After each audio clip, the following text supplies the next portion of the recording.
Olá, essa é a aula de tipos de linhas da disciplina Desenho Técnico 2, válida tanto para a ARC 03319 como a ARC 03132. A primeira para os cursos de Engenharia e a segunda para os cursos de Design. Eu sou Maurício Moreira e Silva Bernardes, professor da disciplina, e vou ministrar essa aula aqui para vocês. A norma técnica brasileira que rege toda a questão da representação de linhas e escrita, ela foi atualizada. Houve um lançamento de uma nova norma, a 16.8061, no dia 26 de novembro de 2020, e, dessa maneira, é importante que a gente preste bastante atenção em algumas dicas muito importantes para mantermos os nossos desenhos dentro da norma. Essa norma, então, ela é intitulada Desenho Técnico, Requisitos para a Representação de Linhas e Escrita. Então, não só a parte, presta atenção, não só a parte das linhas em si, mas ela rege também a questão da escrita, a parte textual. O interessante nessa norma é que ela faz até recomendações, não são muitas, para a utilização de um estilo próprio de fonte em programas CAD, que aí que segue a recomendação das linhas retas, das fontes proposta pela própria norma, como a gente vai ver nessa aula. Quando a gente vai, então, imaginar a forma de representar linhas, a gente tem que imaginar, bom, para que servem essas linhas? E quantas linhas existem? Quais são os seus tipos? Quais são as larguras que eu posso desenhar? E quando eu posso fazer uma linha larga, uma linha estreita, né? Bom, tudo isso a gente vai ver na aula de hoje, mas é importante salientar aqui a importância de a gente representar muito bem a linha no desenho técnico e, por conseguinte, nos projetos de design e de engenharia. Eu vou começar então pelos problemas. O que acontece quando a gente usa de maneira incorreta as linhas? Bom, inicialmente, isso pode ocasionar problemas de entendimento do desenho ou do projeto, obviamente. Uma vez que existe a norma, existe o padrão e ele foi feito para facilitar a execução de desenhos técnicos e a sua interpretação. Então, cada linha vai ter uma determinada função e sua largura, a largura de uma linha também, impõe uma determinada função na interpretação. Então, é muito importante que a gente se atente a essas colocações. Um segundo problema é que se você desenhar uma peça utilizando uma linha errada, né, uma linha inapropriada, o que você pode causar é um problema na execução do próprio projeto em si. Então, quem vai pegar aquele projeto e vai executar o projeto em campo, vai fazer um protótipo, por assim dizer, se é um terceirizado que vai executar esse protótipo, ou se você está num chão de fábrica, né, projetando alguma manutenção, a instalação do equipamento e você não é responsável em si pela manutenção e instalação em si, o que vai acontecer é que possivelmente alguns equívocos projetuais relativos ao tipo de linha, a sua largura, podem causar vamos dizer assim, essa má execução do projeto por uma concepção errônea, um entendimento errôneo do que está sendo proposto. E isso, obviamente, vai causar perda de tempo, custos desnecessários de parada, de interpretação, né, e até mesmo perdas na execução de um projeto equivocado, ou parte dele de maneira equivocada. Então, quais são os tipos de linha que nós temos aí na norma 16.861? Bom, aqui eu dividi o quadro na norma, que é apresentado na norma, nos seus diversos tipos de linhas. Aqui nesse quadro a gente tem 3 colunas, onde a gente vai mostrar aí a linha, sua denominação e aplicação geral. Então aqui a gente tem a linha contínua larga, né? E eu queria já mostrar de imediato essas três primeiras linhas, porque veja, tinha contínua larga, contínua estreita e contínua extra larga. Isso aqui é algo novo que a gente antes a gente não tinha isso. Aqui, particularmente para os cursos de engenharia, por assim dizer, a gente tinha uma recomendação de linha larga e estreita, mas agora entrou na norma 16861 a linha contínua extra larga. Tá? Então, como é que elas são utilizadas? Veja, daqui a pouco eu vou falar um pouquinho da relação, tá? Da largura, da espessura de cada uma dessas linhas, uma vez que elas são correspondentes entre si. E é importante a gente se apropriar das possibilidades que a gente tem de espessuras sugeridas pela norma. Então, a linha contínua larga ela vai servir então para contornos visíveis e contorno de seções ou cortes, contornos visíveis de elementos em corte quando utilizada a achura. Tá? E a estreita, quando é que acontece? Bom, são linhas de cota, extensão auxiliares, linha de interseção imaginária. Você está vendo aqui, ó, é algo que não existe, né? Mais uma linha que eu estou colocando ali, que ali vai ter uma interseção, né? Que é imaginária, ela não é real. Só estou colocando ali que ali vai ter uma interseção, ou uma possível interseção. Uma linha de referência chamada, né, quando a gente precisa enumerar uma peça, colocar detalhes ou informações sobre a superfície de um determinado componente, linhas de limite em detalhes, linha de centro curtas e achuras, né? Então todos esses elementos eles são feitos com linhas contínuas estreitas. Tá? Linhas contínuas estreitas. Bom, aí surgiu algo novo, a contínua extra larga. Quando é que ela surge? Ela vai surgir exatamente nessas duas situações aqui, ó. Contornos visíveis de seções ou cortes quando não usa a achura. Então vamos lembrar disso, particularmente para a aula de cortes e seções. Então, quando a gente for fazer contornos visíveis de peças de seções ou cortes, sem a utilização de achura, nós vamos utilizar então a contínua extra larga. Tá? E tudo bem, então a gente já sabe então quando utilizar a contínua extra larga, lembra que vai ser.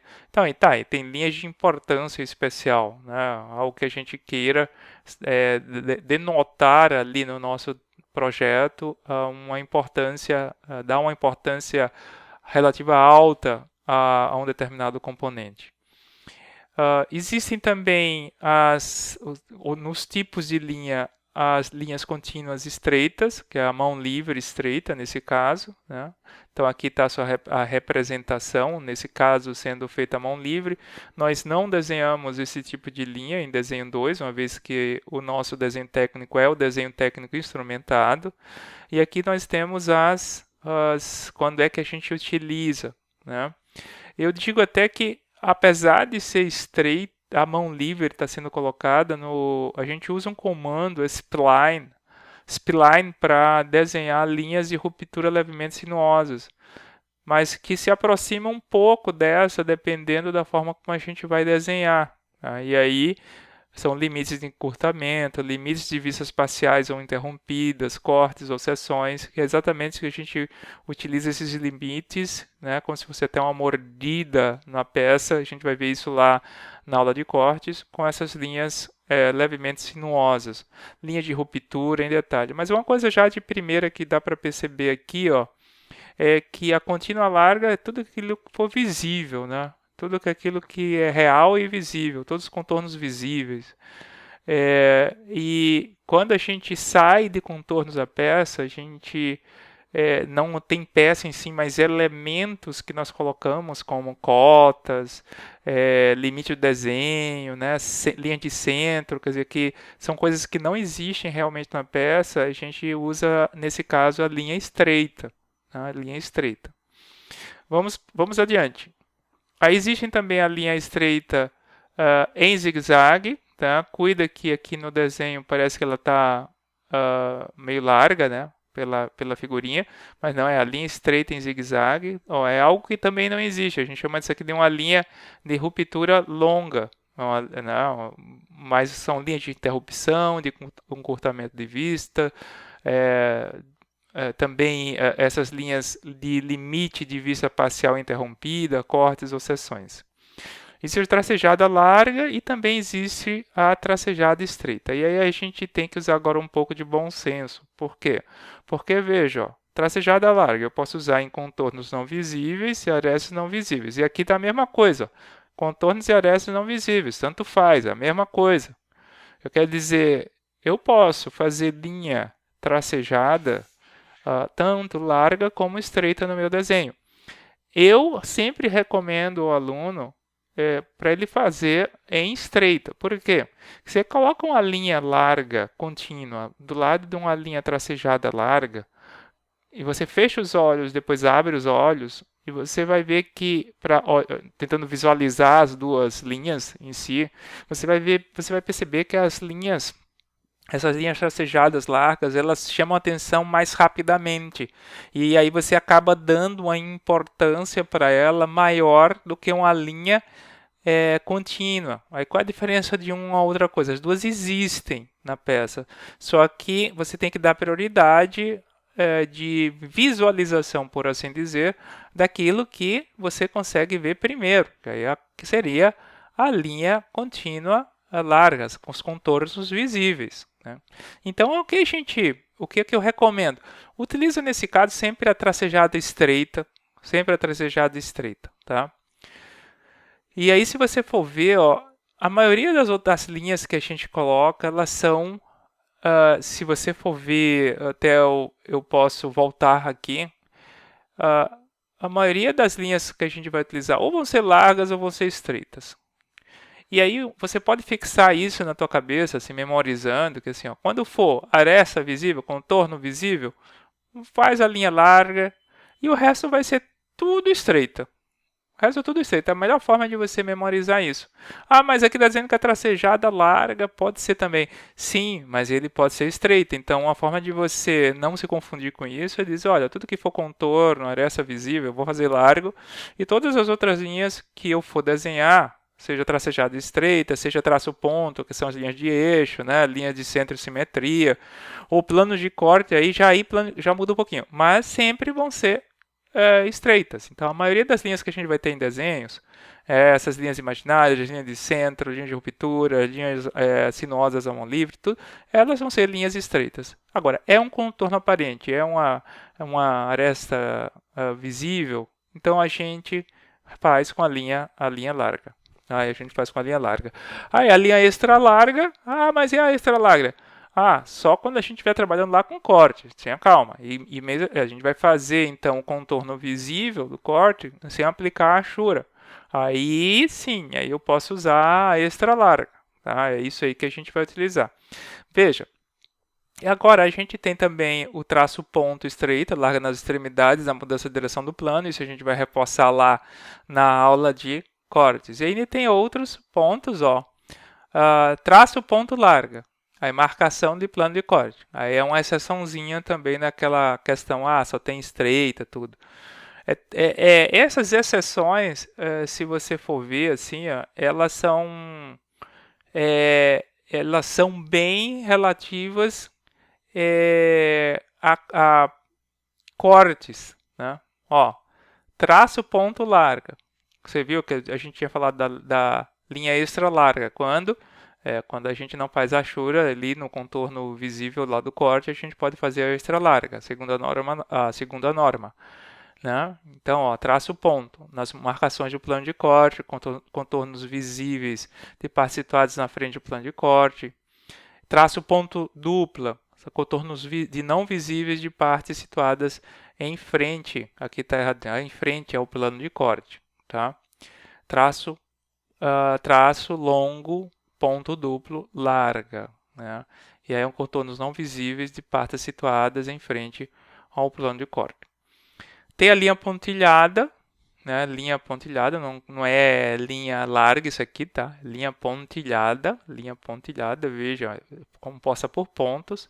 O contorno de partes não incluídas no projeto, então você quer, por exemplo, complementar aquele desenho, né, de um elemento que você está fazendo. Por assim dizer, você está projetando um equipamento, uma impressora, por exemplo, uma impressora nova, né? E aí você quer, em uma das pranchas, quer dizer, em uma das folhas do projeto, que você quer mostrar uma vista anterior dessa impressora sobre uma determinada mesa, mas a mesa não está no projeto. Então você pode desenhar, nesse caso, a mesa empontilhada a mesa para mostrar como é que ela ficaria em uma mesa convencional de trabalho, né?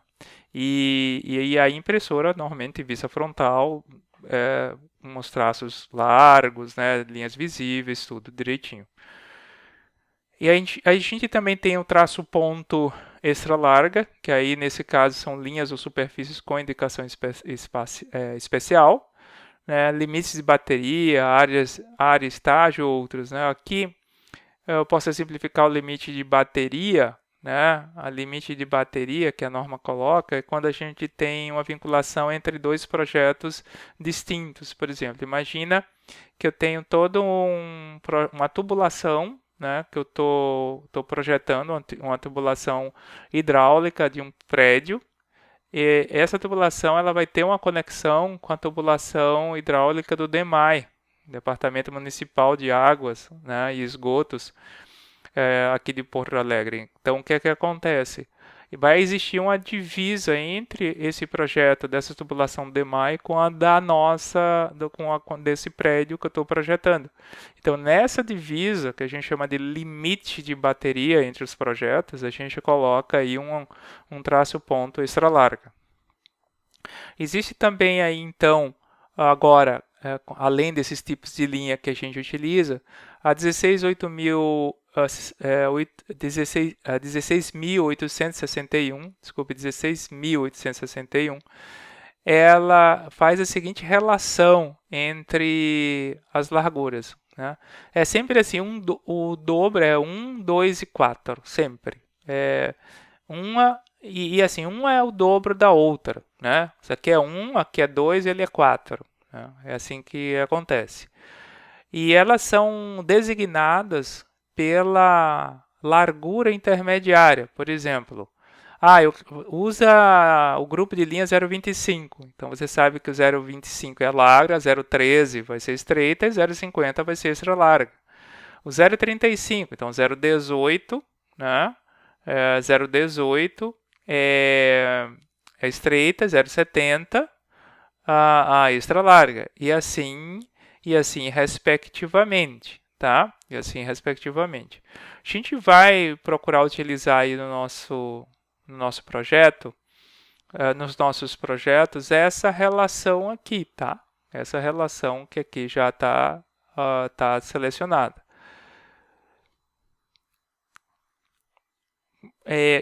Precisam ser feitas algumas observações com relação à norma 16.861. Né? Primeira é com relação às larguras de traço 0,13 e 0,18 milímetros. Nesse caso, elas são utilizadas para originais em que a reprodução se faz em escala natural. Não é recomendado para reproduções que, pelo seu processo, necessitem de redução. Então, se a gente for fazer aí uma reprodução, uma cópia daquele trabalho, e aquela cópia não couber na folha, a recomendação é que se o projeto tivesse utilizado larguras de traço 0,13, 0,18 milímetros, é que elas não sejam reduzidas. Né? Elas ela não está permitindo você reduzir. Né? Porque aí nessa redução você pode se caracterizar bem, porque já são espessuras, são larguras bem finas, a 0,13 e 0,18. Né? E outra observação é que para diferentes vistas de uma peça desenhadas à mesma escala, as larguras das linhas devem ser conservadas. Isso aqui é muito importante, tá? Muito importante mesmo. Pois bem, e o espaçamento entre linhas? Bom, o espaçamento mínimo entre essas linhas, né, particularmente linhas paralelas, e aí a gente inclui também a representação de achuras, ela não deve ser menor que 2 vezes a largura da linha mais larga. Então essa é a recomendação, não deve ser menor, tá? Não deve ser menor, senão o que acontece? Pode causar aí uma impressão que você tem praticamente quase uma achura sólida, né? Se você vai estar aplicando achuras.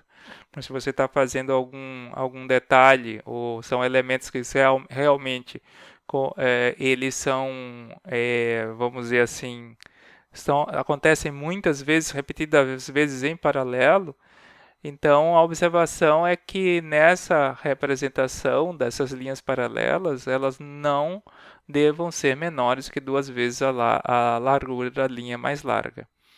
E que recomenda-se, quer dizer, na norma existe essa recomendação, que essa distância não seja menor do que 0,70 milímetros no desenho impresso. Existe todo um nível hierárquico também das linhas, né, em termos de, ok, se existe sobreposições de linhas, qual seria que eu coloco primeiro na frente?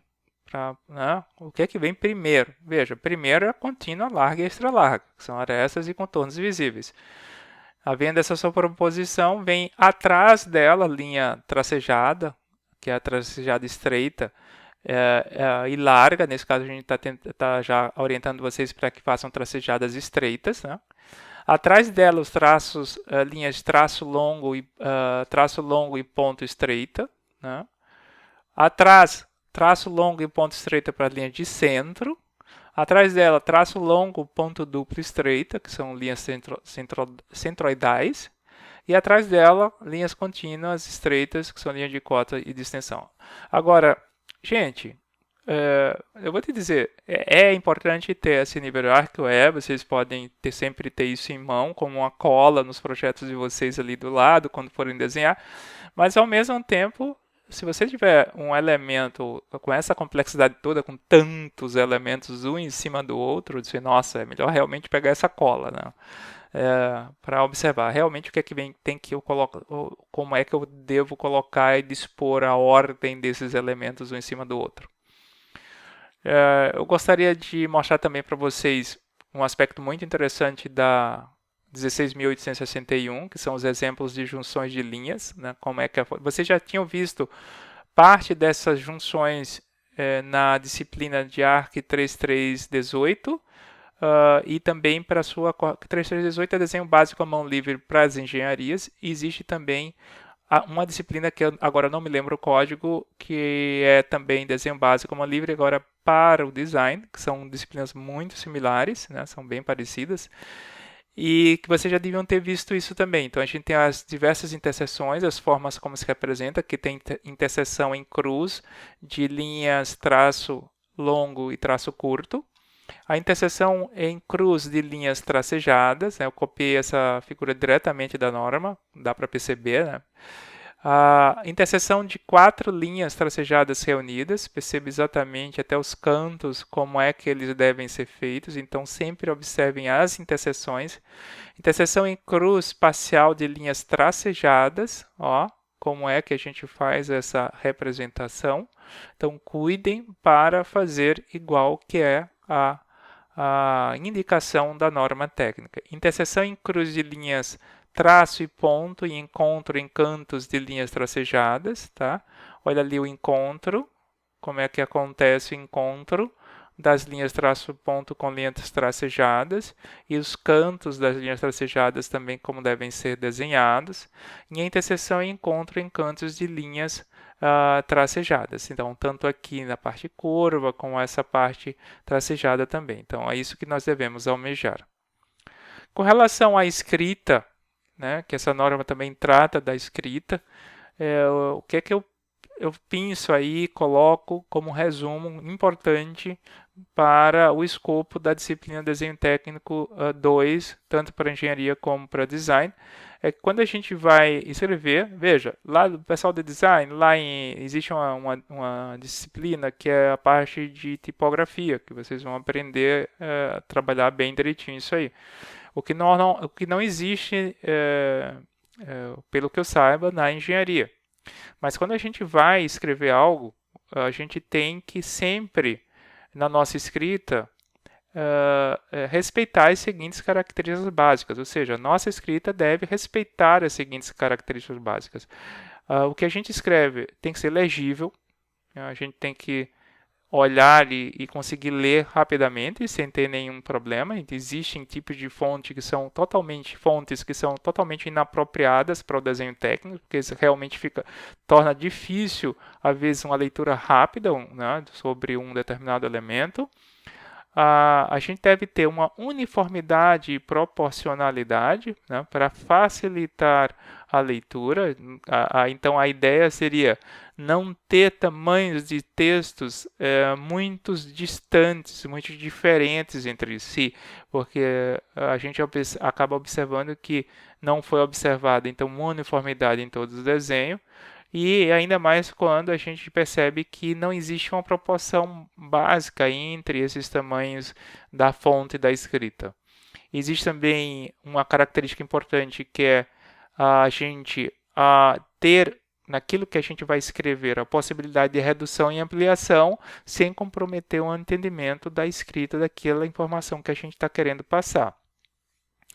Uma outra característica é que a escrita ela deve ter caracteres claramente distinguíveis entre si para evitar qualquer erro de interpretação. Então, aqui a gente tem o exemplo 1, que é a letra O maiúscula e o número 0. Então, a fonte que a gente vai escolher para o desenho ela deve ser de tal sorte que a gente consiga diferenciar rapidamente, né? Isso aqui é um O, isso aqui é o número 0. E o exemplo 2 é a letra L minúscula, o I maiúsculo e o número 1. Que se você, dependendo da fonte, é tudo a mesma coisa. E isso pode causar um problema de interpretação no desenho que você está trabalhando e colocando a informação escrita.